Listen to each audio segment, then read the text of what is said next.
रूस और यूक्रेन की जंग के बीच क्या एक और महायुद्ध की तैयारी हो रही है? यह सवाल इसलिए क्योंकि चीन ने एक बार फिर ऐसी हरकत की है जिसे खतरे की घंटी माना जा रहा है। सवाल यह भी है कि क्या चीन के खिलाफ ऐसा चक्रव्यूह तैयार हो रहा है जिससे जिनपिंग डर गए हैं? आगे आपको विस्तार से सब कुछ बताएंगे, लेकिन पहले देखिए आज हुआ क्या है। तो चीन ने आज ताइवान सीमा पर ड्रिल की। नेवी, एयरफोर्स और आर्मी के जवानों का जमावड़ा लगा। चीन ने ताइवान को चारों ओर से घेरकर उसे डराने की कोशिश की। चीनी पीपुल्स लिबरेशन आर्मी की पूर्वी थिएटर कमांड ने इसे युद्धाभ्यास का नाम दिया है। इस दौरान चीनी एयरफोर्स और नेवी के जवान एक दूसरे की मदद करते हुए दिखाई दिए। ड्रिल में चीनी सैनिक destroyer, missile, fighter jet, early warning विमान, इलेक्ट्रॉनिक वॉरफेयर और लंबी दूरी वाली मिसाइल लेकर पहुंचे। कमांड की ओर से इसे लेकर एक वीडियो भी जारी किया गया। ताइवान के लोगों की नींद आज चीन के फाइटर जेट्स की आवाज से खुली। ताइवान में सुबह होते ही उसके नजदीक चीन के कई फाइटर जेट्स ने उड़ान भरी। आसमान में युद्ध जैसा नजारा देखने को मिला। इसमें KJ-500, Y-9, J-10, J-11, J-16 और Su-30 जैसे आधुनिक विमान शामिल थे। चीनी एयरफोर्स ने अपना शक्ति प्रदर्शन किया और ताइवान को धमकाने की भी कोशिश की। ताइवान ने दावा किया कि चीन के 42 जेट उसकी सीमा में दाखिल हुए, यानी कि चीन ने सीधी सीधी घुसपैठ की है। चीन की आर्मी के जवान भी ताइवान सीमा पर पैदल मार्च करते हुए नजर आए। चीन ने इसे ड्रिल का हिस्सा बताया, मगर जिस अंदाज में चीन ने ताइवान के नजदीक समुद्र से आसमान तक माहौल बनाया, उससे साफ है कि चीन के इरादे सही नहीं हैं। चीन हमेशा अपने कमजोर पड़ोसियों पर हावी होने की कोशिश करता है और ताइवान के खिलाफ वो हमेशा से आक्रामक रहा है। इसीलिए नेवी, एयरफोर्स और आर्मी के जवानों को युद्ध अभ्यास के नाम पर ताइवान बॉर्डर के पास उतारना चीन की उसी फितरत का हिस्सा माना जा रहा है। चीन आदत से मजबूर है, मगर अब सवाल यह भी है कि चीन ने आज ताइवान को डराया क्यों और मैसेज क्या दिया? दरअसल चीन के गुस्से की वजह है ताइवान के उपराष्ट्रपति विलियम लाई का अमेरिका दौरा। बीते दिनों विलियम लाई अमेरिका गए और वहीं से चीन को जमकर खरी खोटी सुनाई। इससे बौखलाए चीन ने ताइवान को धमकाने के लिए आज सेना को काम पर लगा दिया और मोर्चे पर उतार दिया। चीन ने दावा किया कि नेवी और एयरफोर्स का साझा अभ्यास पहले से तय था, जबकि ताइवान ने इसे उकसावे की कार्रवाई बताया है। चीन के मुताबिक अगर युद्ध हुआ तो उसके लिए जवान कितने तैयार हैं, उसे परखने के लिए ही ड्रिल की गई थी, जबकि ताइवान की ओर से चीनी घुसपैठ की बात कही गई।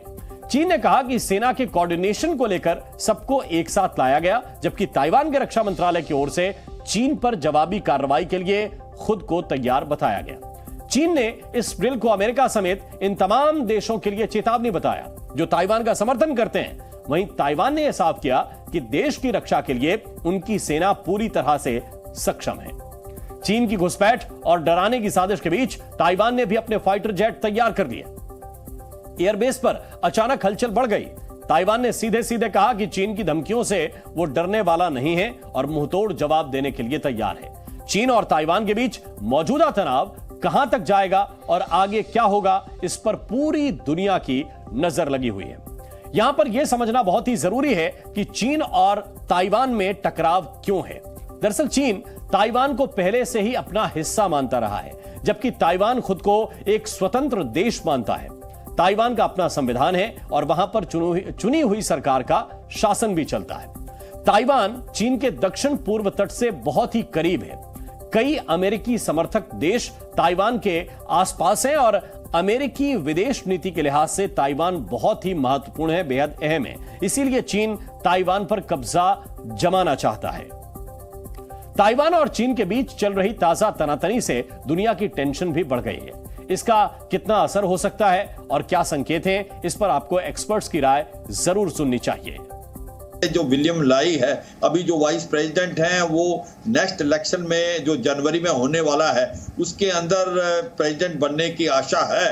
तो वो जब प्रगो से वापस आ रहे वो अमेरिका गए, तो मुझे लगता है उसको ये काउंटर प्रेशर डालने के लिए ये चीन की एक प्रकार से गिद्धड़ भक्ति है और कुछ नहीं। ये बार बार ऐसे करता रहता है। मगर आज की तारीख में अगर आप ताइवान की तैयारी देखें, उसको नजर रखते हुए चीन को 10 बार सोचना पड़ेगा ताइवान पे हमला करना, क्योंकि ताइवान के पास अब काबिलियत और क्षमता है जो मिसाइल 1000 किलोमीटर तक जा सकती हैं, सुपरसोनिक है। आने वाले टाइम में इसको हाइपरसोनिक मिसाइल भी अमेरिका देगा। जो ताइवान को हम ये कह देते हैं क्योंकि इसमें अमेरिका का सपोर्ट है, तो ताइवान पे कुछ नहीं हो सकता। मेरे ख्याल से ये एक बहुत बड़ा भ्रम है इंडो पैसिफिक के अंदर में। और ये अमेरिकन यदि आप देखेंगे तो उनके जो कमांड, एयर मोबिलिटी कमांड के जो हेड हैं जनरल मैकमिलन, वो उनका कहना है कि 2025 तक ये कार्रवाई हो सकती है।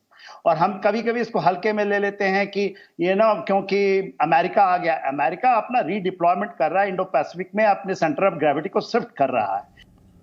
और अब आपको चीन और ताइवान की सैन्य ताकत के बारे में भी बताते हैं कि अगर युद्ध हुआ तो किसकी क्या स्थिति रह सकती है। इसको जरा आप समझिए। चीन में करीब 20 लाख एक्टिव जवान हैं, जबकि ताइवान में यह तादाद, ये संख्या करीब 1,70,000 है। चीन की थल सेना में 9,65,000 जवान हैं और ताइवान आर्मी के जवानों की संख्या लगभग 1 लाख है। चाइनीज नेवी में 3 लाख जवान हैं, जबकि ताइवान की नौसेना के पास सिर्फ 40,000 जवान ही हैं। एयरफोर्स के लिहाज से चीन के पास 4 लाख जवान हैं और ताइवान में इनकी तादाद सिर्फ 35,000 ही है। चीन के पास 281 अटैक हेलीकॉप्टर हैं, ताइवान के पास सिर्फ 91। चीन के पास 4,950 टैंक हैं और ताइवान के पास टैंक की संख्या 1,012 है। इसी तरह चीन के पास 2 एयरक्राफ्ट हैं और ताइवान के पास एक भी नहीं है। चीन 78 सबमरीन के साथ समंदर में भी मजबूत है, जबकि ताइवान के पास 4 सबमरीन हैं। चीन के पास 3,000 लड़ाकू विमान हैं और ताइवान के पास सिर्फ 500 हैं। तोप भी चीन के पास 9,000 हैं और ताइवान की सेना के पास सिर्फ 2,000। अब आपको चीन ताइवान से जुड़ा इतिहास भी बताते हैं। ताइवान वर्ष 1642 से 1661 तक नीदरलैंड की कॉलोनी था, यानी यहां पर नीदरलैंड का कब्जा था।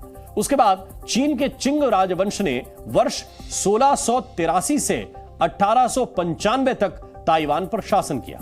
वर्ष 1895 में जापान के हाथों चीन की हार के बाद ताइवान जापान के हिस्से में चला गया।